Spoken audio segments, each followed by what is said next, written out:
how do you decide if gamification is right for your organization or the business problem or other kind of challenge that you have to address? There are 4 questions to ask to determine if gamification is a good approach to take. And these are, first of all, motivation. Gamification is about motivation. So you need to first say, would you derive value from encouraging certain behavior? If motivation matters to the business problem, it's likely that gamification will be a good approach. Second is meaningful choices. Are the tasks involved potentially sufficiently interesting? Meaningful choices is one definition of the very nature of games, and it's implicit in many aspects of the intrinsic motivation description that I gave you under self-determination theory. The notion of competence and autonomy is basically the same as saying the user has to feel like there are choices and those choices are meaningful. Third is structure, and this basically says, can we effectively gamify the system by using rules or algorithms? So is this a problem that will lend itself to a digital system, which is what gamification typically is, that encodes the basic rules for this problem set?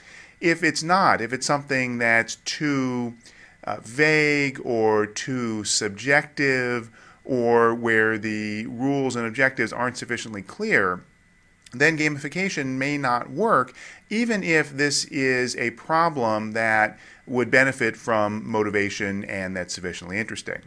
And finally, potential conflicts. What other motivational structures are there in the organization?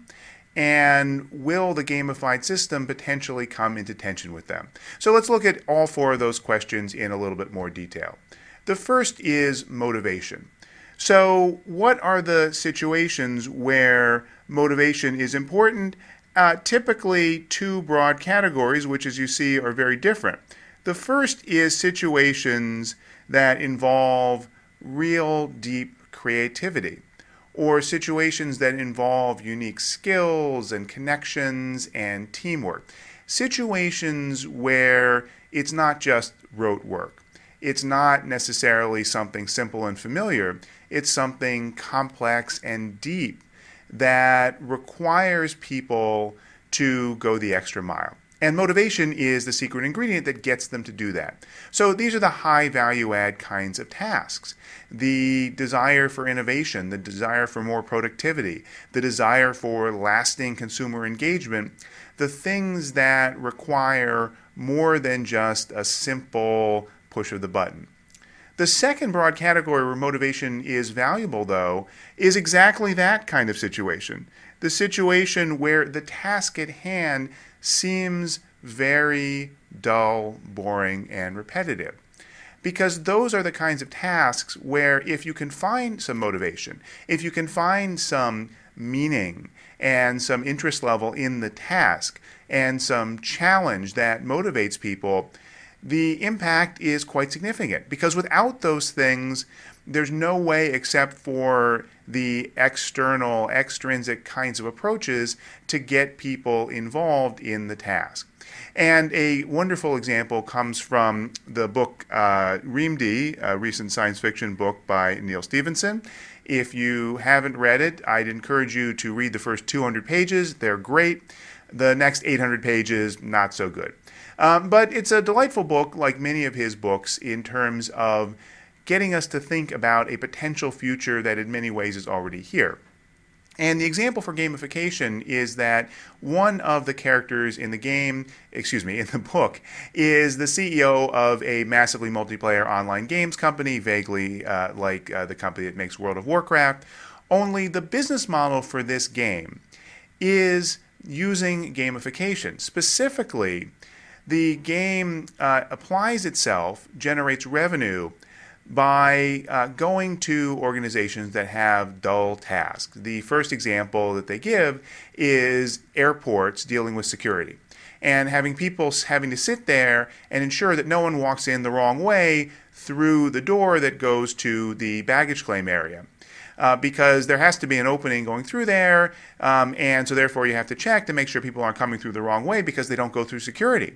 And so someone has to sit there, but it's the most boring thing in the world to have to watch person after person after person go out the door on the off chance that some idiot will wander in the other way by accident. Much more likely to be that idiot than an actual terrorist. But if that idiot gets through because the person sitting at the door fell asleep or wasn't paying attention in their mind-numbingly boring task, then we've had lots of examples where whole terminals have to get shut down because someone is in the terminal without having to go through security screening. So the idea in REAMD is that this company comes up with a great idea.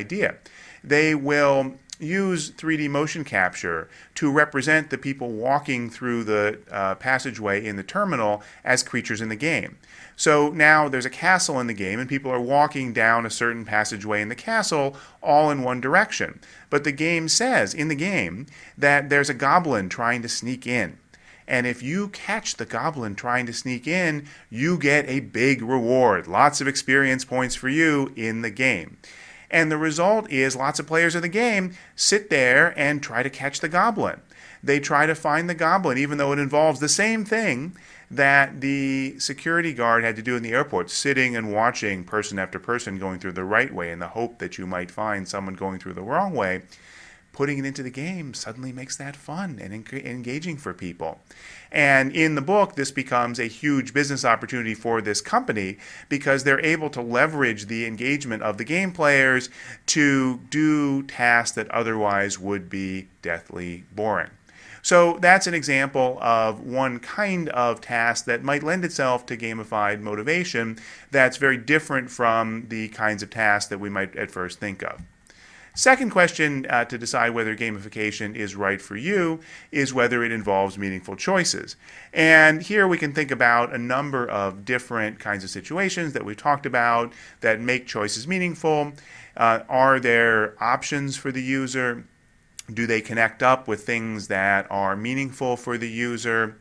Does the gamified system do things in a way that seem interesting, where the user has to make choices that they care about the outcome? But there are many gamified systems out there today that don't seem to focus on this as much. Here's one example here, which is Google News Badges, which I believe I've already mentioned. And Google News Badges gives you badges just for reading stories on a particular area. There's no choice involved except for the choice of what stories you're reading. But that's not really a meaningful choice. Here you see that this person started reading stories about Syria, and it says, keep reading about Syria and you'll earn a bronze badge. But the question is, what's meaningful about that? If you read a little bit about Syria, do you want to start reading much more about Syria to become an expert on Syria? Or do you want to read some about Syria and then go read something about the Olympics or some other topic? Because that's what a news site or a newspaper does. It lets you find out about many different things as opposed to one thing to the exclusion of all others. That's not really a meaningful choice, deciding to read a few more articles about something just because you're going to get a badge. So I don't want to cast aspersions at Google News Badges. I'm not sure what the design criteria were for it or what it's trying to accomplish. But from a perspective of thinking about whether this is a situation where gamification is a logical or natural solution, not so clear. Third one is structure, is about can we use rules, algorithms, hard-edged decisions to implement a gamified system. And so here is the Samsung Nation site that I've referred to a number of times, and you can see the points in the leaderboards, but the question is underlying that, what does it take to get the points?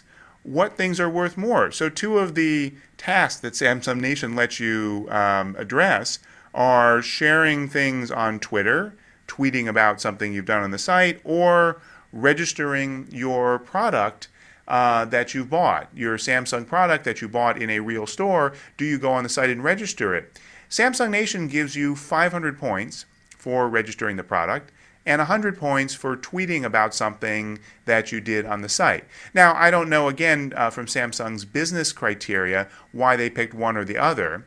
But the point is, a system that lets you make those choices and trade-offs in a coherent way tends to be one that will lend itself well towards gamification, because you can build in these different kinds of motivators and then think about different ways to encourage people to choose between them and to make their own trade-off as to what's more meaningful to them. Again, this ties back into the notion of meaningful choices.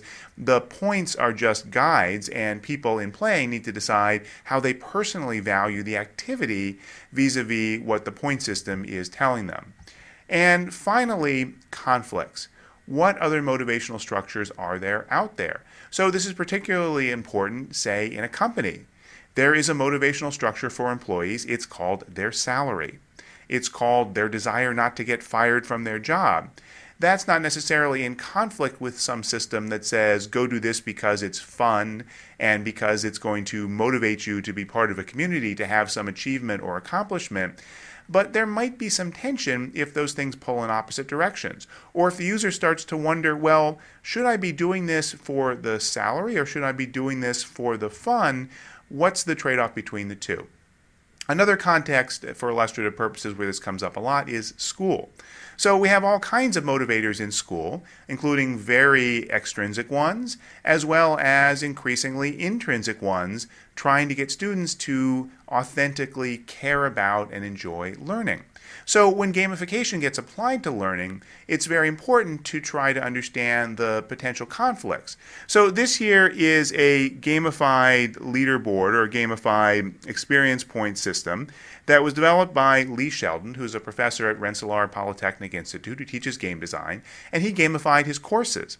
And this was the system that he used for giving students points. Instead of saying you get an A plus for a perfect score and then it goes down from there, A, B, C, D, F, and the idea being you start at 100% and every mistake you get, you go down till you settle on your final grade. What Sheldon realized was that games don't work that way. Games work by building up. You start at 0 experience points and grow and grow and grow until you reach your final level.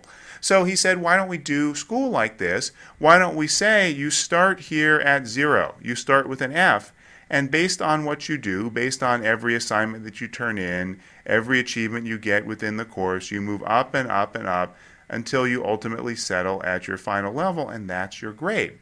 Very cool idea, very powerful if designed right. But it needs to be designed consciously around the existing sets of incentives. So if this system were done in parallel to traditional grading, that would cause some real tension and some real dissonance for the students. In Sheldon's classes, he uses this as the entire grading structure, but even so, it needs to be designed in an effective way that doesn't create conflicts between different other kinds of motivations that students might have.